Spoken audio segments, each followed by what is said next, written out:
Gift of the ম্যাজাই ছিল ছোট্ট যিশুর জন্য ছোট্ট উপহার।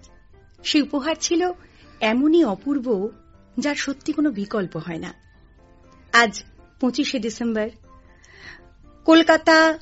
কলকাতা কেন বলবো, গোটা বিশ্ব এক কথায় যখন গিফট অব দ্য ম্যাজাইয়ের অপেক্ষায়, কিংবা বিশেষ করে ছোটরা যখন সান্টা ক্লজের গিফটের অপেক্ষায় সময় গুনছে, আমরাও আকাশবাণী স্টুডিওতে আমাদের মতন করে ভালোবাসার উপহার পেয়ে গেছি। আকাশবাণী স্টুডিওতে আজ বড়দিনের আড্ডায় পেয়ে গেছি বিখ্যাত পরিচালকদ্বয়, যারা বিগত বেশ কিছু বছর ধরে বিস্ময়কর অসাধারণ সব ছবি আমাদের শুধু উপহার দেননি, একেবারে 8 থেকে 80 সব বাঙালির মন কেড়ে নিয়েছেন। আবার বারবার তাদের ছবির মাধ্যমে প্রমাণ করেছেন যে নারী পুরুষের যুগলবন্দি যদি সত্যি ভালো হয়, তাহলে তা কত রকম সাফল্যের মুখোমুখি আমাদের নিয়ে দাঁড় করিয়ে দিতে পারে। তারা কারা? বন্ধুরা নিশ্চয়ই বুঝতে পারছেন। সুদক্ষ এবং অত্যন্ত জনপ্রিয় পরিচালকদ্বয় নন্দিতা রায় এবং শিবপ্রসাদ মুখোপাধ্যায়। আজ আমাদের স্টুডিও বড়দিনের আড্ডায় একেবারে আলোয় ঝলমল করে উঠেছে।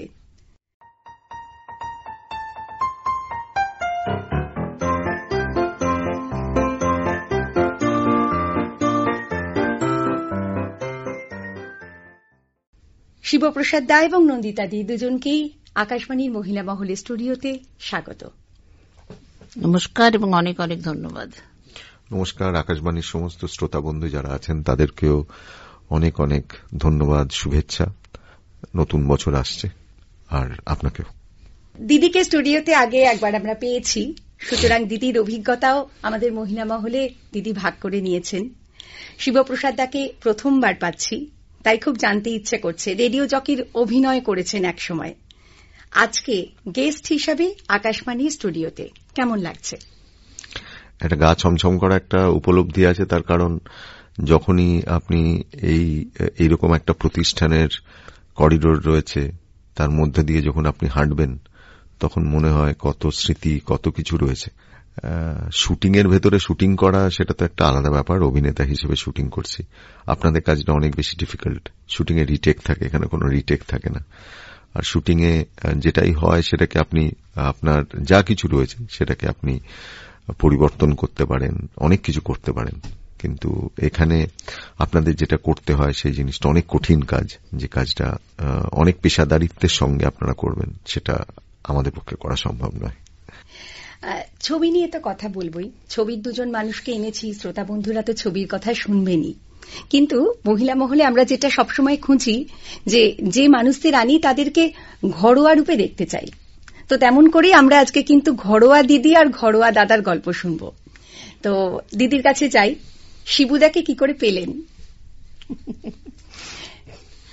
ভবিতব্য, শিবুদাকে পাওয়ার ডেস্টিনি ছিল আমার। না মানে সেই আলাপটা প্রথম কিভাবে হলো? শিবুকে আসলে আমি একটা সিরিয়ালে দেখেছিলাম অনেক আগে। সেই সিরিয়ালটাতে যে চরিত্রটা করেছিল সেই চরিত্রটা আমার খুব প্রিয় হয়ে উঠেছিল আর কি। তো আমি বলেছিলাম যে আমি এই ছেলেটাকে খুঁজে বার করবই। সেই সময়টা আমি এবং আমার হাজবেন্ড তখন ঠিক করেছিলাম যে আমরা তখন বম্বেতে থাকতাম, তখন ঠিক করেছিলাম যে আমরা বাংলা ছবি একটা করব, প্রডিউস করব, ডিরেক্ট করবে আমার হাজবেন্ড, ডিরেক্ট করবে। তো সেই ছবিটাতে আমি বললাম যে আমার কিন্তু এই ছেলেটাকেই চাই হিরো হিসেবে, চলো আমরা খুঁজে বার করি সে কোথায় থাকে। তো তখন কলকাতার কন্ট্যাক্টস গুলোকে আমরা আবার যোগাযোগ করি এবং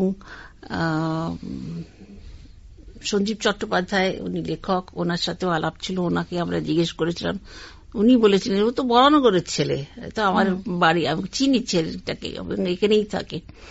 তো সেইভাবে শিবুর সাথে আলাপ, যোগাযোগ, এবং ওই যে ধরেছিলাম শিবুকে আর ছাড়িনি।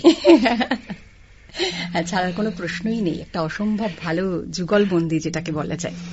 আচ্ছা, শিবুদার কাছে একটা প্রশ্ন রাখি, যে প্রশ্নটা খুব স্বাভাবিকভাবেই আসছে, যে সমাজে বলুন বা ফিল্ম ইন্ডাস্ট্রিও যদি বলি, একটা মেল ইগো সবসময় দাপিয়ে বেড়ায়। সেই জায়গায় দাঁড়িয়ে দিদির সঙ্গে কাজ করা এবং সাফল্য পাওয়া কতটা সহজ ছিল বা আদৌ কঠিন ছিল, এইটা যদি একটু বলেন। দেখুন, আমরা তো টিম হিসেবে কাজ করেছি, আর কখনো একটা সত্তা, এক আত্মা হিসেবে এক জায়গায় কাজ করেছি। আপনি যদি আমাকে আর দিদিকে আলাদা ইন্টারভিউ করেন, একই প্রশ্ন করেন, দেখবেন উত্তরটা অলমোস্ট একই হবে। তো কাজেই ওইটা দীর্ঘদিন ধরে একসাথে কাজ করতে করতে ওই জায়গাটায় তৈরি হয়ে যায়। আমাদের স্বপ্নগুলোও একরকম ছিল, আমাদের ভাবনাগুলোও একই রকম ছিল, আর আমরা যেগুলো চেয়েছি, কখনো দিদি যেটা চেয়েছেন দিদির স্বপ্নের সাথে আমি মিলতে চেয়েছি, কখনো আমার স্বপ্নের সঙ্গে দিদি মিলতে চেয়েছেন। কাজেই দুজন পার্টনারশিপ, মানে দুটো মানুষ যখন পার্টনারশিপ তৈরি করে তখন স্বপ্নগুলোও মিলতে হয়, বিশ্বাসটাও মিলতে হয়, শ্রদ্ধাও মিলতে হয়, সবটাও মিলে যেতে হয়। কাজেই এক্ষেত্রে কোনো ইগো কাজ করে না। দিদি আমার থেকে বয়সে বড় আর অভিজ্ঞতায় বড়, সব দিক থেকে একটা জায়গা ছিল যে প্র্যাকটিক্যালি এখানে কিন্তু আমাকে গড়ে পিঠে তৈরি করাটা কিন্তু দিদির দায়িত্বের জায়গায় এসে গেছিল, বা দিদি আমাকে তৈরি করেছেন। দিদি আমার থেকে যেহেতু বয়সে বড়, অভিজ্ঞতায় বড়, সেক্ষেত্রে কোথাও আমাকে গড়ে তোলার ক্ষেত্রেও কিন্তু দিদির পুরো অবদান আছে। তার কারণ আমি কিন্তু স্বপ্নেও কখনো ভাবিনি যে আমি পরিচালক হতে পারবো, আমি কোনোদিন সংলাপ লিখতে পারবো, বা আমি কোনোদিন ক্যামেরার নেপথ্যে এসে কাজ করতে পারবো। এই সুযোগ পাওয়া এবং এই সুযোগ দেওয়া, যে সময়ে নন্দিয়াদির সঙ্গে আমার আলাপ, সেই সময় আমার যে ছটফটানি যেটা রয়েছে সেইটাকে আস্তে আস্তে আস্তে আস্তে সেটাকে অলমোস্ট মানে লালন পালন করা।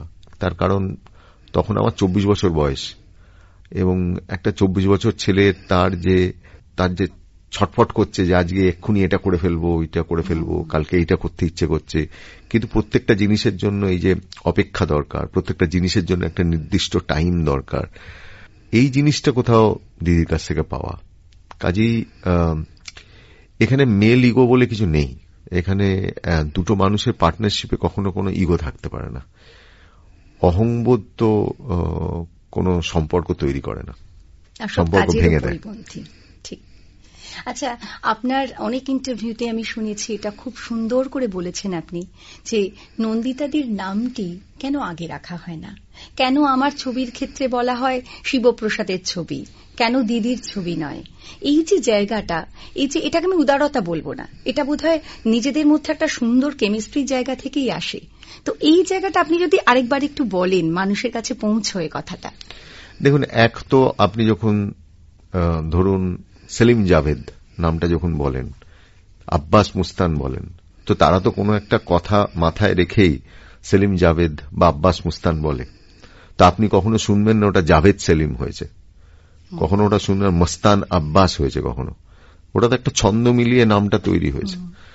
তো সেইটা যখন দুজন পার্টনার নাম রেখেছে, যখন দেখবেন দুটো কোম্পানি একসাথে যখন মার্জ করে, তখন কিন্তু দুটো কোম্পানির নাম কারটা আগে বসবে পরে বসবে সেটা কিন্তু একটা এগ্রিমেন্টেই ঠিক থাকে, এবং নাম কিন্তু ওইভাবেই যায়, এবং সেটা কিন্তু বাজারেও ওইভাবেই চলে আর কি, কার নামটা আগে আসবে পরে আসবে। তো এবার রইল পড়ে এইটা হলো আক্ষরিক অর্থে আপনি যেটা অফিসিয়াল ভাবে যেটা থাকার দরকার। আপনি যদি দ্বিতীয় জায়গাটায় যান, নন্দিয়াদি আমার থেকে সিনিয়র, তাই তার নামটা আগে আসাটা সব থেকে বেশি দরকার। 3 নম্বর হচ্ছে, আমরা অলওয়েজ বলে থাকি, যদিও এগুলো আর বলবার কোনো দরকার পড়ে না, যে লেডিস ফার্স্ট কথাটা বলে থাকি। তাই একজন মহিলা হিসেবে, এবং উনি একজন যে বয়সে রয়েছেন একজন মহিলা হিসেবে, ওনার সম্মানটা হিসেবে আগে দেওয়া উচিত নামটা, অলওয়েজ আগে। আর অভিজ্ঞতার জায়গার থেকে উনি 40 বছর ফিল্ম ইন্ডাস্ট্রিতে আছে, কাজে ওনার নামটা আগে আসা উচিত। এখন আমরা মহিলাদের সম্মানের কথা বলি, আমরা মহিলাদের কাজের জায়গায় তাদের আরো বেশি সম্মানের কথা বলি, তাদেরকে ক্ষমতার জায়গার কথা বলি, কিন্তু কোথাও আমরা নিজেরাই বোধহয় এইটা ঘর থেকে শুরু করতে পারি না, যে বেসিক যে জায়গাটা। আজকে পরিচালক নন্দিতা রায়, আজকে যতজন পুরুষ পরিচালক এই ফিল্ম ইন্ডাস্ট্রিতে রয়েছেন, আমি অকপটে বলতে পারি একদম, তাদের অনেকের থেকে তার শুধু সাকসেস রেটেই তিনি অনেক বেশি, কিন্তু সেটা কিন্তু আমাদের এই ইন্ডাস্ট্রিতে স্বীকার করা হয় না। ঠিক এই সময়টা হয়তো আমরা কাটিয়ে উঠবো, না উঠলে তো মুশকিল। আমরা মুখে অনেক কথা বলবো, কিন্তু আমি কাজে যতক্ষণ না দেখতে পাবো, আমি অলওয়েজ বলেছি যে একজন বাড়িতে যখন একজন স্বামী তার স্ত্রীকে, বা একজন বাবা একজন মাকে বলেন যে তুমি গাধার মতো কথা বলো না, তুমি বোকার মতো কথা বলো না। কিন্তু একজন মা কিন্তু একজন বাবাকে তার ছেলের সামনে খুব রেয়ার আমি বলতে শুনিনি যে ভীষণ বোকার মতো কথা বলো না, তো মাথা মোটা তুমি একটা। কখনো একজন মহিলা বা মা কখনো একজন বাবাকে এই জিনিসটা বলবে? কখনো, কোনো দিন আমি শুনিনি। তো ওখান থেকেই তো শুরু হয় অপমান, ওখান থেকেই তো শুরু হয় যে ছোট করে দেখানো। তো একটা ছেলে বা একটা মেয়ে ছোটবেলা থেকে ওটাই শিখছে।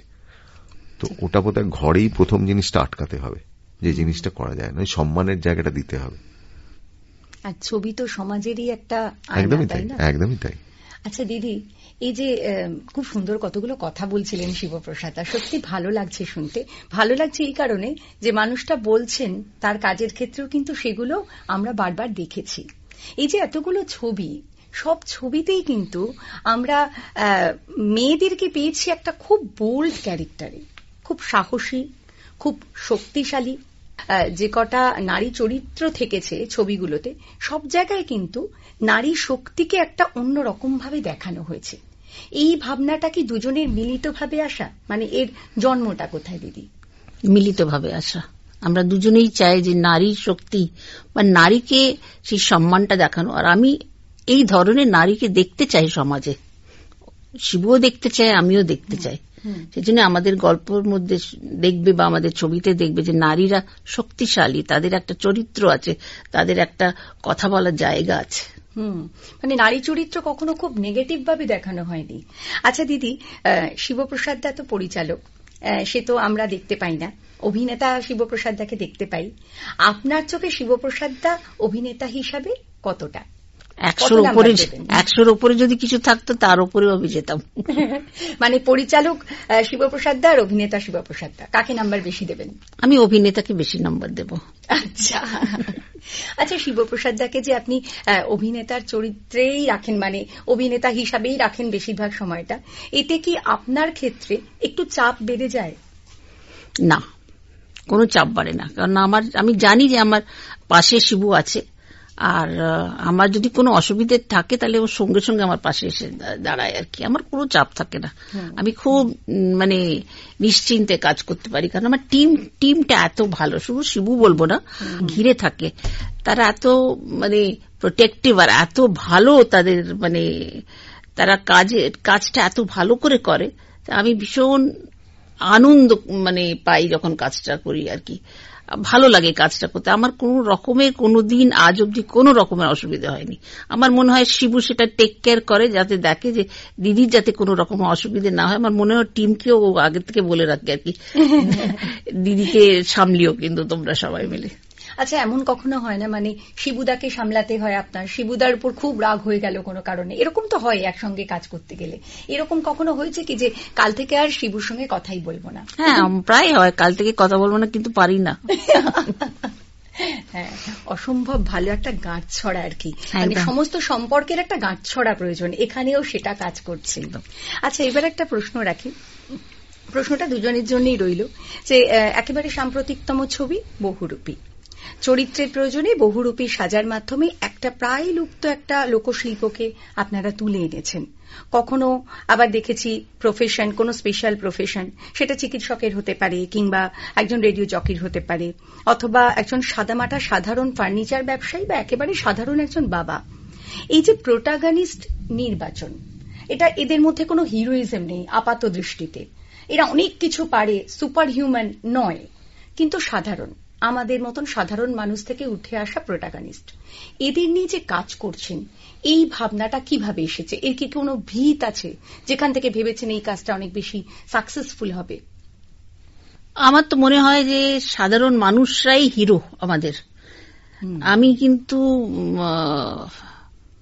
মানে একটা ফ্যান্টাসি হিরোকে আমি খুঁজি না। আমার সাধারণ মানুষ যা স্ট্রাগল করে, যেভাবে সংসার সামলায়, মানে সে মেয়ে হোক পুরুষ হোক, তারা যে লড়াইটা করে দৈনন্দিন, তারপরেও তারা হাসে, তারা মানে তারা আনন্দ করে, তারা তাদের পরিবারের সাথে বেড়াতে যায়, তাদের পরিবারকে কিছু একটা উপহার দিতে চায়, এটাই আমার কাছে ভীষণ হিরোইক লাগে।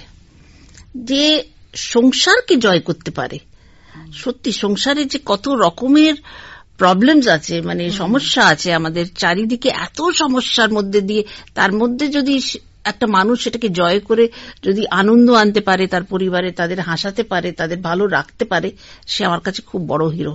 তার জন্য আমি যখন গল্প ভাবি, বা শিবু আর আমি আমরা যখন গল্প ভাবি, আমরা সাধারণ মানুষদের খুঁজি, একটা ফার্নিচারওয়ালাকে খুঁজি, একটা মানে সাধারণ মানুষ, একটা ওষুধের দোকানের কর্মচারীকে খুঁজি, কিংবা একটা ডাক্তারের গল্প বলতে ইচ্ছে করে আর কি।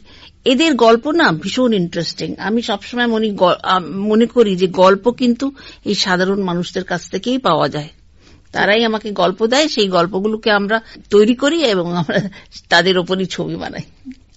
আচ্ছা শিবুদা, আমাদের এখন ফিল্ম ইন্ডাস্ট্রিতে এটা প্রায় আমরা শুনি যে স্ক্রিপ্টের অভাব, ভালো লেখা নেই, ভালো গল্প নেই, ভালো অভিনেতা অভিনেত্রীরা আছেন কিন্তু তারা ঠিক মতন কাজ পাচ্ছেন না। এটা কতটা ঠিক বলে আপনার মনে হয়? দেখুন, সবাই চেষ্টা করছেন, এটা এরকম নয় যে চিত্রনাট্য নেই বা গল্প নেই, সেটা নয়, সবাই চেষ্টা করছেন। ধরুন আমি বলবো যে আমাদের সমসাময়িক, আমরা গর্বিত যে আমাদের সমসাময়িক পরিচালকদের ভেতরে কৌশিক গাঙ্গুলিকে আমরা পেয়েছি, যিনি নগর কীর্তনের মধ্যে একটা সিনেমা করেছেন, আমাদের জন্যই তিনি লক্ষ্মী ছেলে বানিয়েছেন। একই সঙ্গে তিনি বিসর্জনের মতো সিনেমা করেছেন। এই ইন্ডাস্ট্রিতে যে ভালো চিত্রনাট্য নেই সেটা একদমই, মানে আমার মনে হয় না যে সবসময় সেটা ঠিক কথা, নিশ্চয়ই রয়েছে। এবং অভিনেত্রীরাও, মানে অভিনেতা অভিনেত্রীরাও সেখানে সেই সুযোগটাও পান। যে আজকে ধরুন কৌশিকদার লাস্ট যে ছবিটা যদি ধরেন, যেখানে চূর্ণিদি এবং জয়াদি কাজ করেছিলেন, জয়া এহসান, দুজন মহিলাকে কেন্দ্র করে যে সিনেমা তৈরি হয়েছিল, এই ফিল্ম ইন্ডাস্ট্রিতে খুব বিরল, এবং তারা কিন্তু বক্স অফিসে সেই ছবিটা কিন্তু সফল হয়েছিল। কিন্তু আমাদের আরো বেশি দরকার। রাইটলি আপনি যেটা বলেছেন সেটা হচ্ছে আরো বেশি দরকার, মানে একটা দুটো হলে হবে না, মানে আমাদের দরকার বছরে, আপনি যদি হিসেব করে ধরেন, বছরে অ্যাটলিস্ট 10টা থেকে 12টা এরকম চিত্রনাট্য দরকার বা এরকম সিনেমা দরকার, যেটা সবকিছু বদলে দেবে আর কি, সমস্ত কিছু বদলাবে, এবং তাতে আরো বেশি অভিনেতা অভিনেত্রীরা সুযোগ পাবেন। আচ্ছা, চিত্রনাট্যের কথা হিসেবেই ধরি যে আপনাদের ছবির ক্ষেত্রে কি এই চিত্রনাট্য বা গল্প, এটি কি এক্স ফ্যাক্টর হিসেবে সফলতার জন্য কাজ করে? দেখুন, সারা পৃথিবীতে এখন কন্টেন্টই বড় কথা, বিষয়বস্তুই বড় কথা, কন্টেন্টই বড় স্টার, আর কেউ স্টার নয়। আপনি যদি ঠিক বিষয় নির্বাচন করেন আর সেটাকে যদি ঠিকভাবে পেশ করেন, তাহলে আর কোনো কিছু বাধা থাকে না। আর ভারতীয়রাই বলুন আর বাঙালি বলুন, তারা না থালি পছন্দ করে, মানে সুন্দর থালা হাতে যেরকম খান, তার ভেতরে ভাত তো থাকছে, তার ভেতরে একটু শুক্তো থাকবে, একটু তেঁতো থাকবে, তারপরে একটু ডাল থাকবে, একটুখানি ধরুন মাছটা থাকবে, আপনি মাংস দিতেও পারেন, নাও দিতে পারেন, যদি আরেকটা যদি মাছের পদ দিয়ে দেন তাহলে তো একটু বেটার হবে। তার মাঝখানে একটু চাটনি থাকতে হবে, চাটনিটা মিষ্টিটা একটু দিতে হবে, মিষ্টিটা দিলেন, আর শেষ পাতে একটু দই আর একটু মিষ্টি, আর যদি শেষ পাতে মিষ্টিরা যদি একটা সারপ্রাইজ কিছু দিয়ে দেন তাহলে আরো ভালো। একদম আপনি রসগোল্লা সবাই দেয়, আপনি রসগোল্লা দিলেন, কিন্তু ওটা যদি ভেতরে যদি একটু বেকড রসগোল্লা একটু দিয়ে দিলেন, একটা অন্যরকম লাগলো। কিন্তু রসগোল্লার সঙ্গে আপনি যদি একটুখানি দিলেন দই আর বোঁদে এটা দিয়ে দিলেন, বা মিহিদানা দিয়ে দিলেন, এটা আরো মজা হলো, যত দেওয়া যাবে। তো এই যে আপনার থালিটাকে আপনি যত ব্যালেন্স করে দেবেন, সুন্দর একটা থালি দেবেন, অডিয়েন্স সবটা চায়। অডিয়েন্সের ব্যাপার হচ্ছে সে ওই 200 টাকা একটা থালি খেতে আসবে, ওই থালিটা আপনি সুন্দর করে প্রেজেন্ট যদি করতে পারেন, খুব ভালো।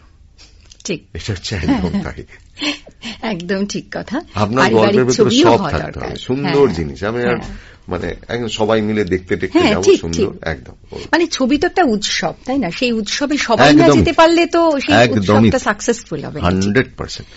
দেখুন, আজকে বহুরূপী সাফল্যের মূল কথা হচ্ছে যে আমি দেখেছি, আমি আমার বন্ধুকে নিয়ে দেখবো, আমি আমার বন্ধুকে নিয়ে দেখেছি, বন্ধু বলছে না, আমিও দেখলাম, আমি কেন একা দেখবো, আমি আমার বাবা মাকে নিয়ে দেখবো। আমি বললাম না, তুই তোর বাবা মাকে দেখছিস, তাহলে আমি আমার বাবা মা ভাই বোন সবাইকে নিয়ে আসবো। আমাদের কাছে সিনেমা হচ্ছে সেলিব্রেশন, সেটা আপনি যদি প্রাক্তন বলেন, আপনি যদি হামি বলেন, মানে দেখুন সব থেকে বড় অ্যাচিভমেন্ট কি জানেন, এই পুজোতে সিনেমার মালিক আমায় বলেছিল যে এই সিনেমায় চিকেন প্যাটিস সব থেকে বেশি বিক্রি হয়েছে। সব থেকে বড় অ্যাচিভমেন্ট আমার কাছে, এর থেকে বড় অ্যাচিভমেন্ট আর হতে পারে না। ঠিক, ইন্ডাস্ট্রি মানে তো শুধুই ছবির ইন্ডাস্ট্রি নয়, সবাইকে নিয়ে একটা বড় ইন্ডাস্ট্রি, ওটাই আমার কাছে সব থেকে বড় অ্যাচিভমেন্ট। আর্থিক জায়গাটা তো ভাবতেই হবে। আচ্ছা, এবার একটা কথা বলি, সেটা হচ্ছে যে এই যে এত বড় ইন্ডাস্ট্রি, সেই ইন্ডাস্ট্রির মধ্যেও আপনাদের নিজস্ব যে প্রোডাকশন হাউস, সেটা যেন একটা ছোট্ট ইন্ডাস্ট্রি, তাতে যারা যারা কাজ করেছেন তারাই আপনাদের ভূয়সী প্রশংসা করেন। এটার ভিতরকার গোপনতাটা কি, যে এর জন্য সবাই এত খুশি? ভূয়সী প্রশংসা করে, কি করে করবে, শিবুর পাল্লায় পড়ে তো তারা। বকে বকে বকে বকে তাদের মানুষ করে শিবু, ভীষণ বকে। আর যখন দেখছি, আমি যখন দেখি যে বকার জন্য ওরা মানে একদম ভেঙে পড়েছে, কেঁদে ফেলেছে, বেশিরভাগ আমার অফিসে মেয়েরাই কাজ করে, মেয়েদের আমি সবসময় প্রেফারেন্স দিই। তো তখন তাদের একটু জড়িয়ে ধরে একটু আদর করে ওদের মাথায় হাত বুলিয়ে টুলিয়ে তারপর ওদের বাড়ি পাঠায়। মিক্সড কালচার কি না, বোধহয় একটা ভালোবাসা বা শেখানোর জায়গাটাও অনেক গভীর থাকে। আমার অফিসটাকে আমি আমার বাড়ি মনে করি, আর আমার অফিসে যারা যারা কাজ করে তারা সবাই আমার বাড়ির পরিবারের সদস্য। আমরা কঠিন কঠিন কথা আলোচনা করছিলাম, সেগুলো থেকে একটু হালকা কথায় ফিরি। সেটা হলো যে ছবির রোম্যান্টিসিজম বনাম ব্যক্তি রোম্যান্টিসিজম। ছবিতে শিবুদার কথা বলি, মানে শিবুদাকে তো রোম্যান্টিসিজম মুডে ভীষণ ভালো লেগেছে সকলের। এর আগেও কণ্ঠতে আমরা পেয়েছি, তারপরেও আমরা বহুরূপীতেও পেলাম এই রূপটায়। এর আগে যেমন একেবারে ভোলাভালা সাধারণ মানুষ ছিলেন, সেটা একরকম ছিল, এটা আবার রোম্যান্টিসিজমের জায়গা। ব্যক্তি জীবনে আপনি কতটা রোম্যান্টিক? একদমই নয়। তাই? একদমই রোম্যান্টিক নয়। তার কারণ আমার মতো বেরসিক, আমার মতো মানে রোম্যান্স বিহীন মানুষ খুব কম, আমি নিজে মনে করি। তার কারণ আমি একদম ওয়ার্কাহলিক একটা লোক। আমি সকাল 6টায় উঠে পড়ি, উঠবার পর থেকে বিভিন্ন অফিসের লোককে মেসেজ করতে থাকি, এটা হয়েছে কিনা, ওটা হয়েছে কিনা। আমি না কোনোদিন রেস্টুরেন্টে খেতে যাই, না কোনো পার্টিতে যাই, না বেড়াতে যাই। আমার কাছে লোকে আমাকে ছাড়া বেড়াতে চলে যায়। কি দিদি ঠিক তো যা যা বলছি? তো আপনি বলুন, আমার মনে হয় বেটার। ওনার থেকেও ভালো বাড়ির মানুষকে ধরে আনলে ভালো বলতে পারতেন, কিন্তু এখানে দিদি যেহেতু আমার পুরো চলনটা পুরোটা জানেন। তবে আপনি লাউয়ের তরকারিটা বাড়িতে এসে খান, রেস্টুরেন্টে না খেয়ে বা পার্টিতে না খেয়ে, সেটা আমি বাড়ির খাবার ছাড়া, আপনি এই দিক থেকে নিশ্চিন্ত, আমি বাড়ির খাবার ছাড়া আমি কোথাও খাবো না। আমি বাড়ি আমার বৈভব বলতে কিছু নেই আমার, ওগুলো আমি একদম ওই দিক থেকে আমি একদম লালটু বিশ্বাসের মতো।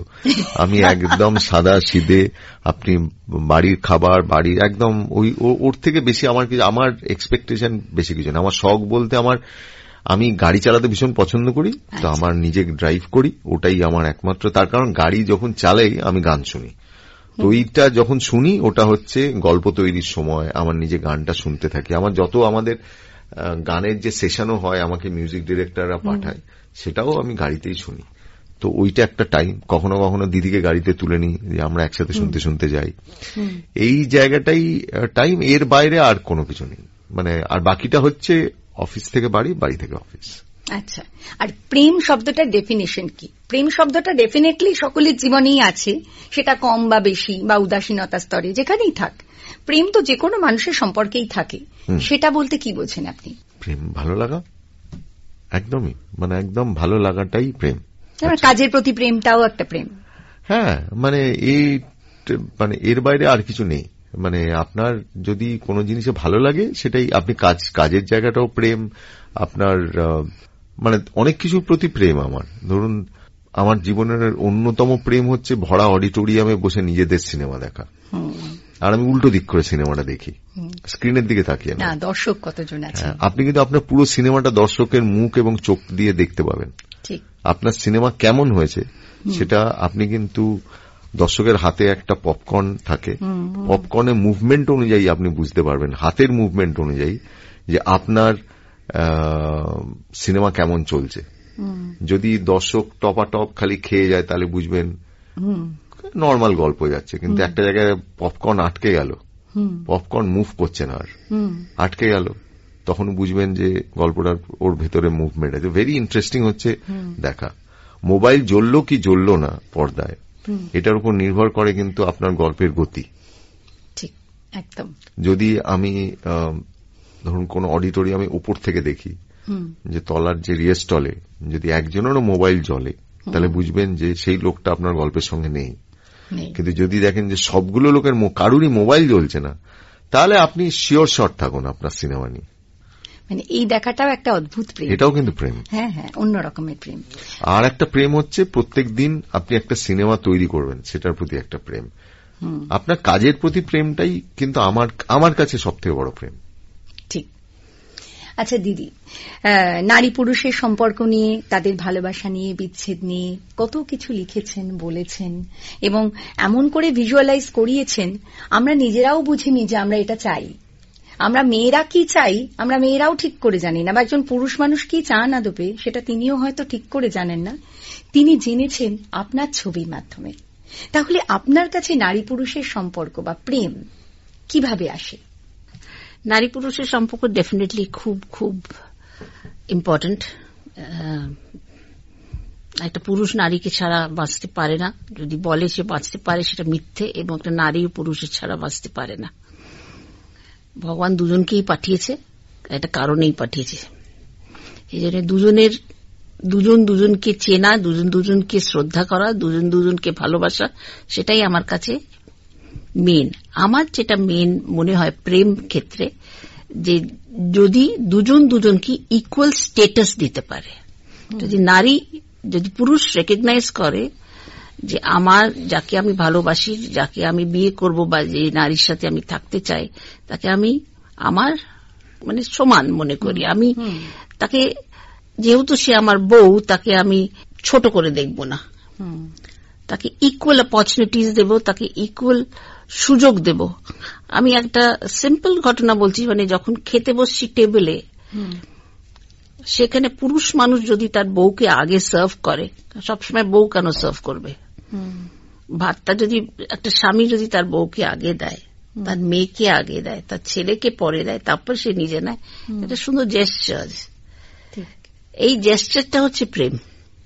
এই জেস্টারটা বুঝিয়ে দেয় একটা স্ত্রীকে, একটা নারীকে, যে কতটা সম্মান আমার স্বামী করে। সেই জিনিসটা, এই জিনিসটাকে আমি প্রেম বলি, আর এই জিনিসটা আমি খুঁজি। এই ধরনেরই গল্প যার জন্য আমি বানাতে চেষ্টা করি, যেখানে নারী আর পুরুষ দুজনে যে সমান, দুজনের সমান অধিকার আছে, দুজনে এই পৃথিবীতে বেঁচে থাকার সমান অধিকার, যেটা আমি বলতে চাই। লড়াই দুজনে একসাথে করে, একজন সংসার সামলায়, একজন বাইরে হয়তো উপার্জন করে, কিন্তু কারোর কাজ ছোট নয়। আর সংসার করাটা যে কত বড়, কত কঠিন কাজ, সেটা একদিন যদি বউ বাপের বাড়ি যায়, সেই দিন স্বামী বুঝতে পারে যে তার কি অবস্থা হয় আর কি। সেই জন্য এইটাকে একনলেজ করাটা আমার মনে হচ্ছে যে সব থেকে বড় প্রেমের জায়গা আর কি। আর এই জিনিসটা আমি চেষ্টা করি আমার গল্পের মাধ্যমে দর্শকের কাছে পৌঁছে দিতে, যাতে নারীরাও বুঝতে পারে যে তাদের জায়গাটা কোথায় এই সমাজে, কোথাও নিচে নয়, এক জায়গায়, সমান জায়গায় তারা আছে। মানে এটা একটা সমাজের কাছে বার্তা, একদম থাকাটা খুব জরুরি, তিনি আমায় চিনুন বা না চিনুন।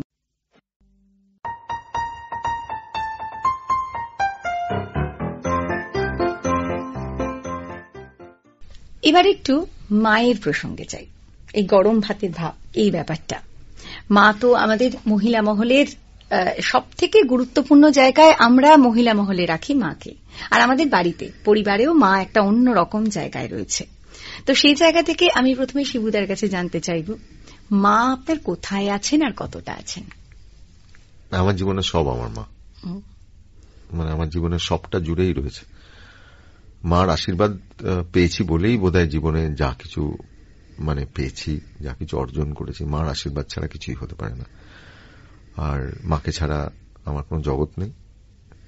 আমার মা তো অভিনয় মানে করতে চেয়েছিলেন, কিন্তু 4 ছেলে মেয়েকে বড় করতে গিয়ে তিনি যে আমি যেরকম ভাবে পেশাদার মঞ্চে বা পেশাদার একজন শিল্পী হিসেবে কাজ করতে শুরু করি, সেটা তো আমার মা করতে পারেননি। তো কিন্তু খুব ইচ্ছে ছিল।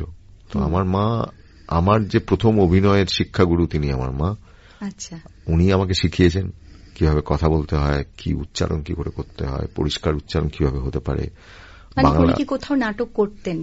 মা মানে পেশাদার, ওই যে বললাম একদম শিখে কাজ করা তা নয়, কিন্তু যা কিছু যা কিছু আমার যাবতীয় জীবনের প্রথম শুরুর যা কিছু আমার শিক্ষাগুরু আমার মা।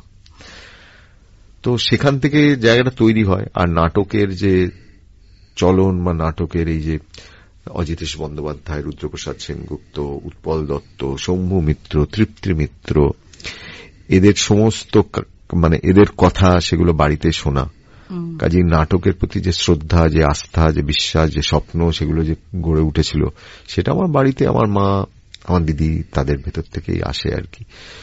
তো সেইখান থেকে ভাবনা তৈরি হয়। তারপর আস্তে আস্তে স্কুলের গণ্ডি পেরিয়ে কোথাও নিজের মনে মেনে নিয়েছিলাম যে অভিনয়টাই করব জীবনে, আর কিছুই করব না।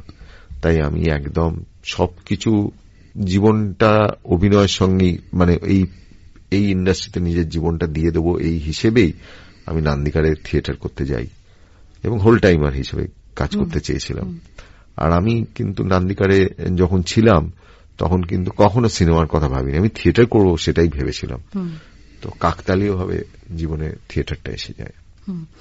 কিন্তু এই যে অভিনয় নিয়ে চলা, এই পথ চলাটা তো খুব স্মুথ গোয়িং হয় না, আর্থিক সাহায্যটাও খুব বেশি থাকে না এই সব ক্ষেত্রে। তো এই যে একটা মানে স্মুথ গোয়িং নয় এরকম একটা প্রফেশনে পা রাখছিলেন, এখানে মায়ের সম্মতি পুরোটাই ছিল?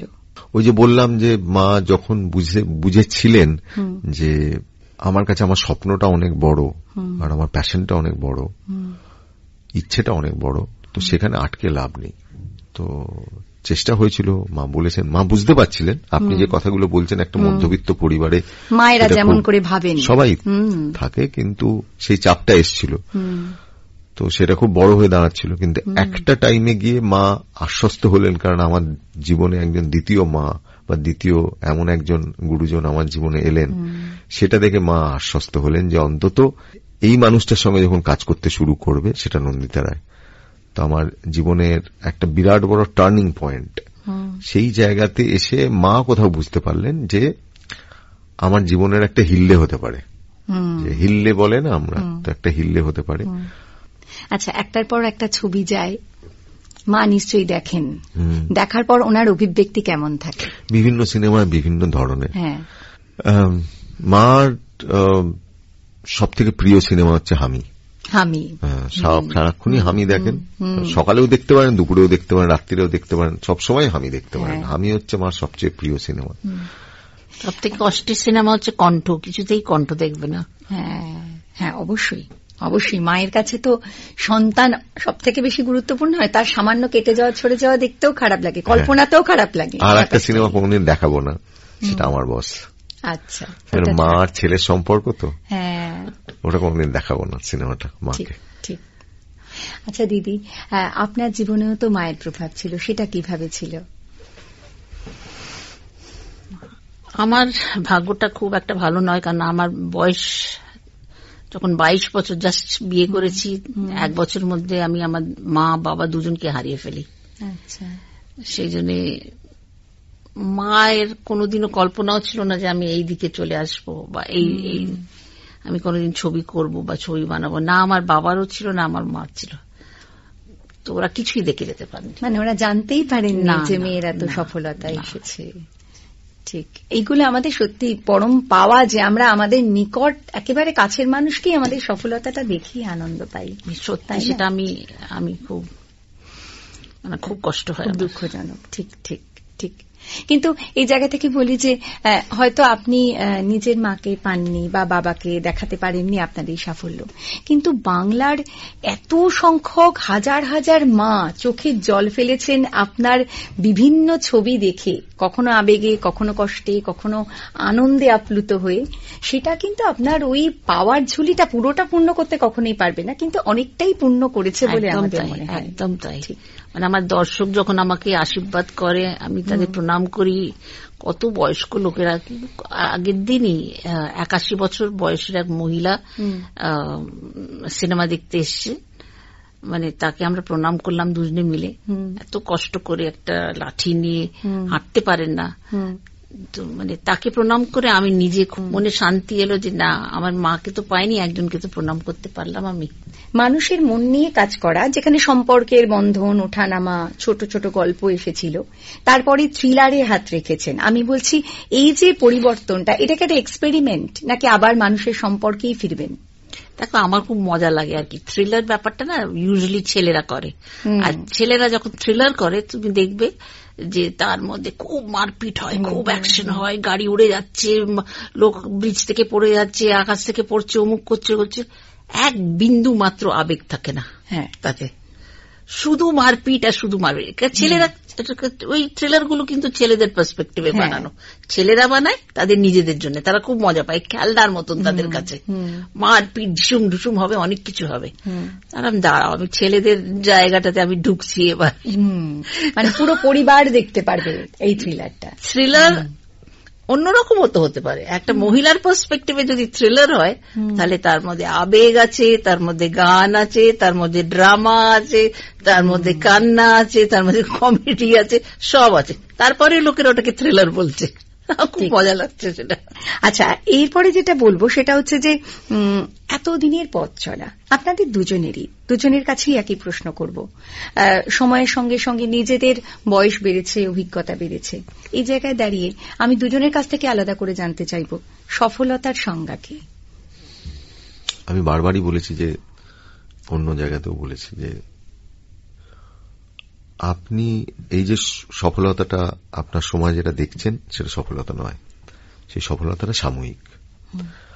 আজকে আপনি সফল হবেন, কালকে আপনি আপনার কাজটা সফল নাও হতে পারে, কিন্তু আপনার সফলতা তখনই থাকবে যখন আপনার মৃত্যুর পর আপনার সিনেমা নিয়ে কেউ চর্চা করবে। কোনো এক দুপুরবেলা, কোনো এক রাত্রিবেলা আপনার সিনেমাটা দেখে কয়েকজন বলবে কি কাজ করে গেছে। সেই দিনটা কিন্তু আপনি দেখে যেতে পারবেন না। তাই মানুষ তার লাইফ টাইমে তার সফলতা দেখে যেতে পারে না। আমি শুনেছি আর.ডি. বর্মন যখন বিনোদ চোপড়ার 1942 লাভ স্টোরি করছেন, তখন উনি জানতেনও না যে এক লড়কি কো দেখা ওই গানটা একটা মাইলস্টোন হয়ে যাবে। তো উনি মারা যাওয়ার পর আজও যখন ওই গানটা হয়, লোকেরা রিলস বানায় বৃষ্টিতে ওই গানটা নিয়ে।